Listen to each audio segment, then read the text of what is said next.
मेरे फैमिली में अगर डेथ भी कर जाए तो हमको उससे कोई मतलब नहीं होता था, बस मुझे नशा मिलना चाहिए। स्मैक पीने वाले, शराब पीने वाले और भी विभिन्न तरीके के जो भी नशीली पदार्थ हैं उन लोगों का सेवन करने वालों का ये लोग यहाँ पे ट्रीटमेंट करेंगे। 4 ईयर मैंने स्मैक का यूज़ किया है। तो नशा से जब हम पीड़ित थे तो मेरा 2 बार नेपाल में ट्रीटमेंट हुआ, उसके बाद 2 बार पटना में ट्रीटमेंट मेरे पापा दिए। पापा मेरे आर्मी हैं। स्मैक एक जाल की तरफ फैल गया है हर इलाके में, चाहे वो ग्रामीण इलाका हो या शहरी क्षेत्र हो, हर जगह फैल गया है। नेपाल से, बांग्लादेश से और हमारे नॉर्थ ईस्ट के भी कई हिस्सों से इधर नशे का सप्लाई होता है ताकि हमारी जो युवा पीढ़ी है वो बर्बाद हो जाए। तो स्मैक आया हमारे बिहार में तो एक खोखला कर दिया, नहीं तो एक टाइम तक हमारे बिहार से सबसे ज़्यादा IAS IPS निकला करता था और आज धीरे धीरे वो रेशियो कम हो रहा है। हमको लगता है क्या जब हम सुधर सकते हैं तो हम अपना मैसेज पुड़िया क्या, एक पुड़िया से 2 पुड़िया, 2 पुड़िया से 3 4 5 किस एक ऐसा डे आ जाता है कि उसे अपना ब्लड बेच के भी पीना पड़ता है। युवा वर्ग आज नशा की चपेट में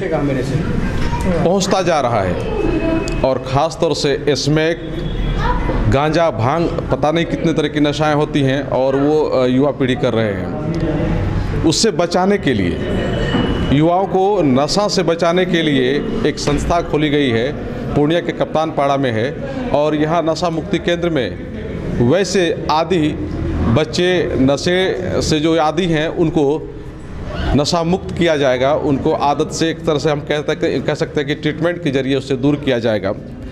यहाँ हमारे साथ मौजूद हैं संस्थान चलाने वाले तमाम। जी बताइए, क्या कहेंगे, किस उद्देश्य के साथ आपने संस्थान खोला है और क्या इसका मूल उद्देश्य है? जी, सबसे पहले तो मेरा नाम प्रीतम है और मैं नशा मुक्ति केंद्र में पिछले 7 साल से काम कर रहा हूँ। ये संस्थान जो मेरे छोटे भाई लोग हैं वो लोग खोले हैं, तो उन लोगों को सबसे पहले बहुत बहुत कॉन्ग्रेचुलेशंस, बहुत बहुत मुबारकबाद कि वो लोग अच्छे से एक सोसाइटी को एक मैसेज दें कि नशे का इलाज संभव है, नशाखोरी से दूर होना संभव है। तो आज इन लोगों का ओपनिंग था तो इन लोगों ने मुझे बुलाया, मुझे बहुत खुशी हुई कि मेरे मार्गदर्शन पर चल रहे हैं ये लोग। एक वक्त था जब ये लोग भी नशे के शिकार थे और हमारे संस्था में आए थे, आनंद फाउंडेशन में, वहाँ से ट्रीटमेंट लिया और एक प्रेरणा लेकर ये लोग अब खुद अपना सेंटर स्टार्ट किए हैं और उन लोगों को जो लोग नशे से पीड़ित हैं, स्मैक पीने वाले, शराब पीने वाले और भी विभिन्न तरीके के जो भी नशीली पदार्थ हैं उन लोगों का सेवन करने वालों का ये लोग यहाँ पे ट्रीटमेंट करेंगे। अभिषेक और अजहर हैं दोनों, तो बहुत बहुत कॉन्ग्रेचुलेशंस है दोनों को और मेरा हमेशा इन लोगों को सपोर्ट रहेगा। हम लोगों से जितना मदद होगा हम लोग करेंगे। अच्छा, ये बताइए कि अभी जो वर्तमान में स्थिति बनी हुई है, खासतौर से पूर्णिया और आसपास इलाके की, वो किस तरह की स्थिति बनी हुई है और युवा पीढ़ी नशा की ओर क्यों आगे बढ़ता जा रहा है? जो आज की युवा है उन लोगों को, जो हमारा सीमांचल का एरिया है, सीमांचल क्षेत्र में बोला जाता है कि नेपाल, बांग्लादेश बॉर्डर से विभिन्न प्रकार का नशा का हमारे यहाँ पे आदान प्रदान होता है, बिज़नेस के लिए भी और बहुत सारी चीज़ें हैं जो पॉलिटिकल इश्यूज़ हैं उन लोगों के लिए भी यहाँ पे नेपाल से, बांग्लादेश से और हमारे नॉर्थ ईस्ट के भी कई हिस्सों से इधर नशे का सप्लाई होता है ताकि हमारी जो युवा पीढ़ी है वो बर्बाद हो जाए।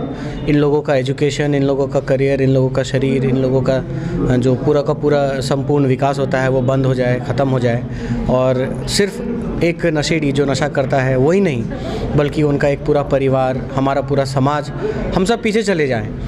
यही मकसद है नशा करवाने वाले लोगों का। तो बिल्कुल हमें उसका बहिष्कार करना चाहिए, किसी भी प्रकार के नशे से हमें दूर रहना चाहिए। शराब की जो नीति है, शराबबंदी की, उस नीति के तहत हमें बिल्कुल एक समर्थन देना चाहिए सरकार को। शराब और किसी भी प्रकार के नशे से हमें दूर रहना चाहिए, हमारे युवाओं को भी। अच्छा, वर्तमान में नहीं लगता है कि जिस तरह से आप लोग संस्था खोल करके लोगों को नशा मुक्त कर रहे हैं, जो आदी है वो उनको तो आप सुधार रहे हैं, लेकिन लोगों में जागरूक होना ज़रूरी नहीं है कि युवा लोग नशा के बारे में जाने कि हाँ इसमें जाने से क्या होता है? तो जागरूकता फैलाना आप लोगों का संस्था के माध्यम से बिल्कुल, हम लोगों ने बहुत सारा जागरूकता कैंप किया।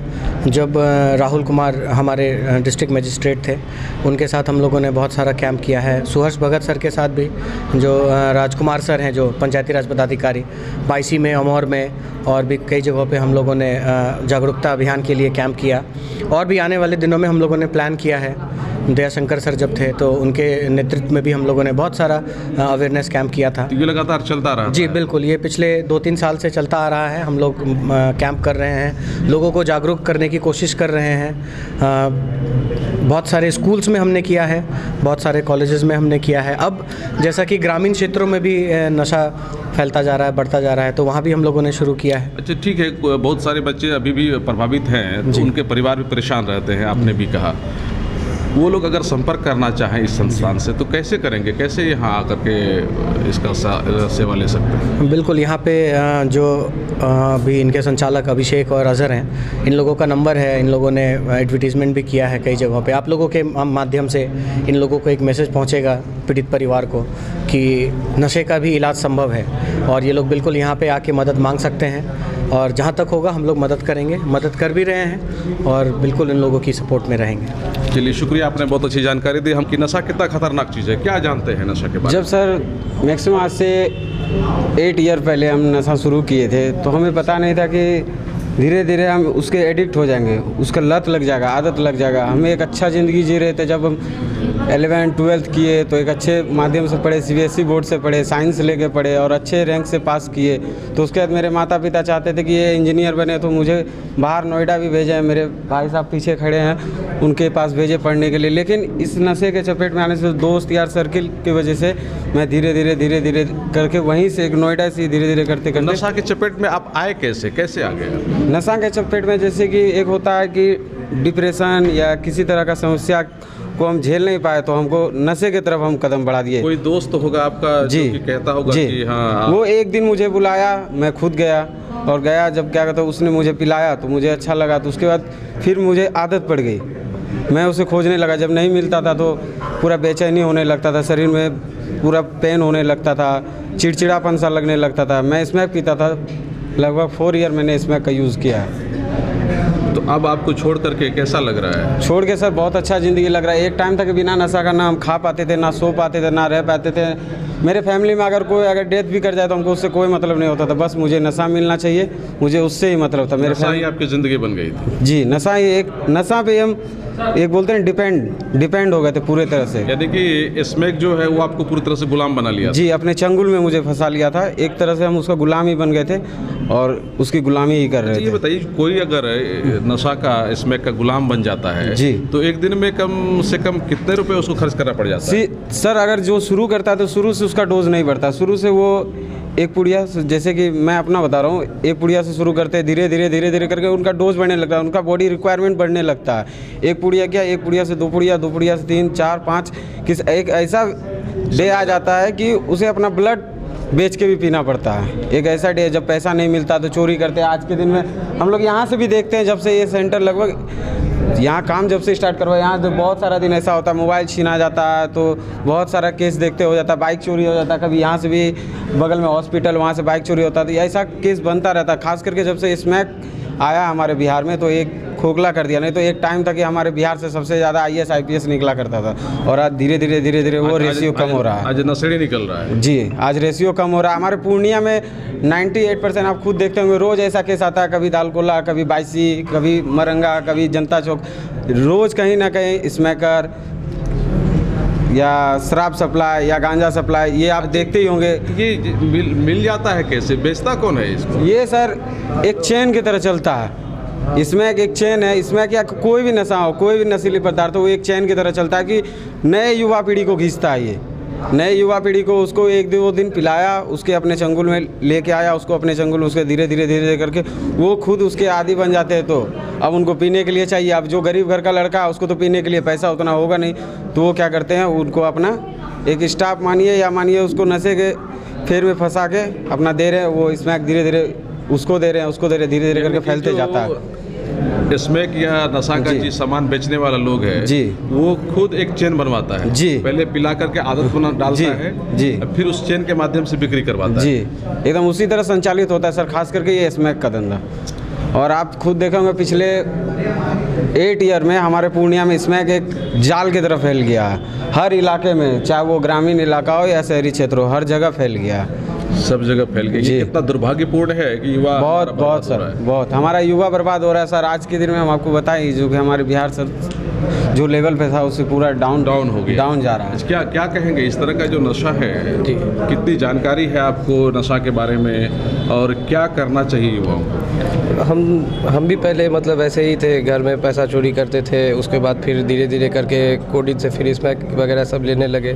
तो सबसे पहले तो नशा से जब हम पीड़ित थे तो मेरा 2 बार नेपाल में ट्रीटमेंट हुआ, उसके बाद 2 बार पटना में ट्रीटमेंट मेरे पापा दिए, पापा मेरे आरबी हैं। तो उसके बाद फिर इधर पूर्णिया है आनंद फाउंडेशन, तो वहाँ पे जाके फिर जब हम ट्रीटमेंट लिए तो हमको लगा कि हम नशे के बिना भी हम रह सकते हैं। तो उसके बाद जब हम अपना 2 साल प्लस कंप्लीट किए तो जो आज मतलब हम अपना सेंटर जो खोले हैं, तो हम यही मैसेज देना चाहते हैं कि जब हमको लगता है क्या जब हम सुधर सकते हैं तो हम अपना मैसेज। आपको ये लगता है कि जब हम उतने आदी थे और हम सुधर सकते हैं, हाँ, तो बाकी लोग युवा क्यों नहीं सुधर सकता है? तो उनको ट्रीटमेंट का मतलब ज़रूरत है। हम लोग का आने का प्रोग्राम होता है। जी, कितना दिन आपको ट्रीटमेंट लेना पड़ा हम आपको तो अपना कंट्रोल करने के लिए, बाहर निकलने के लिए? बाहर निकलने के लिए हम 6 महीना का ट्रीटमेंट लिए थे। उससे पहले जो है कि 4 ट्रीटमेंट लिए थे, 4-4 महीने का। तो आप अभी पूरी तरह से बाहर निकल गए अपना संस्थान? जी, हम पूरी तरह से बाहर निकल गए। उसके बाद कोई लड़का है जिसके परिवार का बच्चा पीड़ित हो गया है, तो उसको 6 महीने का ट्रीटमेंट में वो ठीक हो जाएगा? 90 से 120 दिन का ट्रीटमेंट वो ठीक हो जाएंगे। अच्छा, जहाँ तक हम लोग अपना पूरा कोशिश करेंगे। अच्छा, 90 दिन का ट्रीटमेंट में भी वो ठीक हो सकता है? जी, 90 से 120 दिन का ट्रीटमेंट होता है। तो ये बताइए, कोई अगर यहाँ आपके संस्थान में आना चाहे तो कैसे आएगा वो? मतलब मेरा नंबर दिया हुआ है, बाहर में बैनर लगा हुआ है, नंबर दिया हुआ है जी। आप लोग थोड़ा बताइए कि अभी जो युवा वर्ग पीड़ित होते जा रहा है, ये कितना दुर्भाग्यपूर्ण है? ये बहुत हमारे और हमारे समाज के लिए बहुत शर्म की बात है कि आज के युवा इस चपेट में आ रहे हैं। और ये चपेट में युवा आसानी से आ जा रहे हैं, क्योंकि एक किसी ने अगर समाज में 1-2 नशे कर रहे हैं और उनके साथ में संगत से ज़्यादा फैलता है। जैसे कि बताया कि चैन के कारण, ये बिल्कुल सही है कि चैन के कारण फैला, और उसमें ज़्यादातर स्कूल के लोग और हॉस्टल से, जैसे गांव सब के बच्चे जैसे वो हॉस्टल सब में आके रह रहे हैं, वो लोग बच्चे काफ़ी सबके चपेट में आ रहे हैं। तो टोटल यहाँ पे देखा जाए तो वो हॉस्टल का ही बच्चा सबके ज़्यादा चपेट हो रहा है कि माँ बाप ने उन्हें भेजा घर में रूम लेके आराम से पढ़ रहे, लेकिन वो लोग पढ़ाई तो कर ही नहीं रहे, बस नशे में ही देने लगते हैं। यानी तो कि घर से जो पैसा मंगाता है पढ़ाई के लिए, उसका नशा करता है, उसका नशा करता है ऐसे, और बाद में फिर वो चोरी वगैरह भी करने लगता है। अगर पैसे ख़त्म हो गए तो फिर चोरी करने। पूर्णिया में तो काफ़ी चोरी हो गई कि अब तो, पहले ऐसा कुछ नहीं था, पूरा शांति था। अभी तो दीवार तरफ के किसी का मोटर खोल लिया जाता, एटलीस्ट LED बल्ब तक को खोल के लिया जाता। मतलब ऐसे लत होते हैं कि कुछ भी चोरी करने के लिए उत्सुक रहते हैं ये लोग। उनको नशा चाहिए और ये नहीं देख रहे कि मैं क्या कर रहा हूँ नहीं कर रहा। अगर उसे मर्डर करना पड़ जाए तो मर्डर करके भी ले लेंगे। लेकिन इस हद तक उन लोग तो वो नशा करेंगे, वो इस हद तक चला हुआ। तो हमारे प्रशासन काफ़ी मेहनत किए थे और उन्हें और भी मेहनत करने की ज़रूरत है, तो समाज में सुधार आएगी, क्रांति आएगी। इस तरह का संस्था खुलने से क्या लगता है कि युवाओं को बहुत लाभ मिलेगा? हाँ बिल्कुल, इस तरह की संस्था से काफ़ी लोग लाभ ले चुके हैं। तो इससे मेरा मानना है कि काफ़ी हद तक लोग ले चुके हैं, तो मैंने देखा हूँ। तो फिर ऐसे सब कुछ ले सकते हैं लाभ, इनसे लाभ ले कंट्रोल किया जा सकता है इससे। देख रहे हैं कि युवाओं में हालांकि नशा के बारे में बहुत जानकारी है, और जो लोग पहले पीड़ित थे अभी वो नशा मुक्त हो चुके हैं।